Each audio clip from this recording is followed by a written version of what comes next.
Yamaha Riders Club জামালপুরের opening ceremony আজকে। সুবড় একটা ফোন দেন। হ্যাঁ সুবড় একটা ফোন দেন। সুবড় আচ্ছা ফোন দিচ্ছি।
তুই গাড়ি করছিস কেন? কই আমি অনেকক্ষণ যাবো করে ভিডিও দিলাম যাবে যাবে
ফুল ভোটে যে কারণে সেখানে বর্তমান আওয়ামী লীগ সরকারের ক্যান্ডিডেট ছিল, আমার প্রতিদ্বন্দ্বী যে ছিল সেও 10 বছর রানিং চেয়ারম্যান। এত প্রতিযোগিতার ভিতরেও কিন্তু আমি প্রায় 1800-2000 ফুট ডিফারেন্সের চেয়ারম্যান হয়েছি।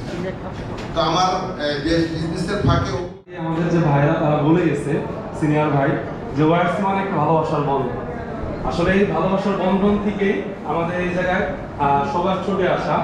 চাইবো যে যারা দূর দূরান্ত থেকে এসছেন তারা নিজেদের জন্য এবং আমাদের সবার জন্য, বিশেষ করে জামালপুর ওয়াইসি এবং এফএম মোটরস তথা এসআই ইয়ামাহার জন্য সবাই একসাথে একটা তালি দিব।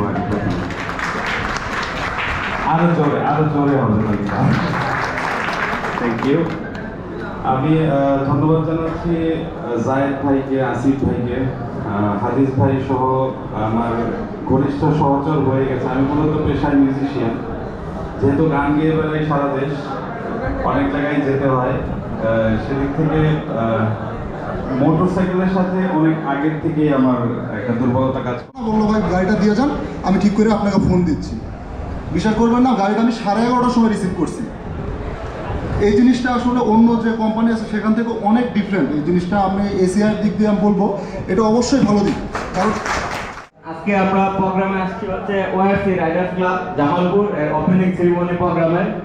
তো অ্যাকচুয়ালি আমি যেটা ফার্স্টে ভাবছিলাম যে শুধুমাত্র ওআরসি মেম্বারই থাকবে, কিন্তু এখানে আসার পর অনেক ভালো লাগতেছে, কারণ সবাই পরিচিত মুখ। এই টাঙ্গাইল থেকে যে শৈশব পরিচিত, তারপর হচ্ছে এই মালদা থেকে ভাইয়ের নামটা কি জানো? লিঙ্কন ভাই, হ্যাঁ। তো দেখতেছি সবাই পরিচিত, রুমান ভাই, তারপর আর তো স্পেশাল থ্যাঙ্কস জানাবো হলো জায়েদ ভাই। আমি এসআইএর মার্কেটিং অফিসার মাধ্যমে দাওয়াত পেয়েছি, মারুফ ভাই সাথে জামালপুর রাইডার্স ক্লাবের আশার সাথে মাধ্যমে আমি দাওয়াত পেয়েছি। এসআইএলকে এত সুন্দর একটি প্রোগ্রাম করার জন্য অবশ্য ধন্যবাদ জানাচ্ছি পরিচালনার জন্য।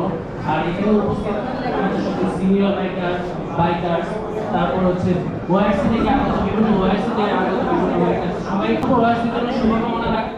আমাদের এসআই মোটরসের এক্সিকিউটিভ ডিরেক্টর সুব্রত দাস স্যারকে, যার জন্য আজকে আমরা এই প্ল্যাটফর্মে বসে থাকতে পারছি।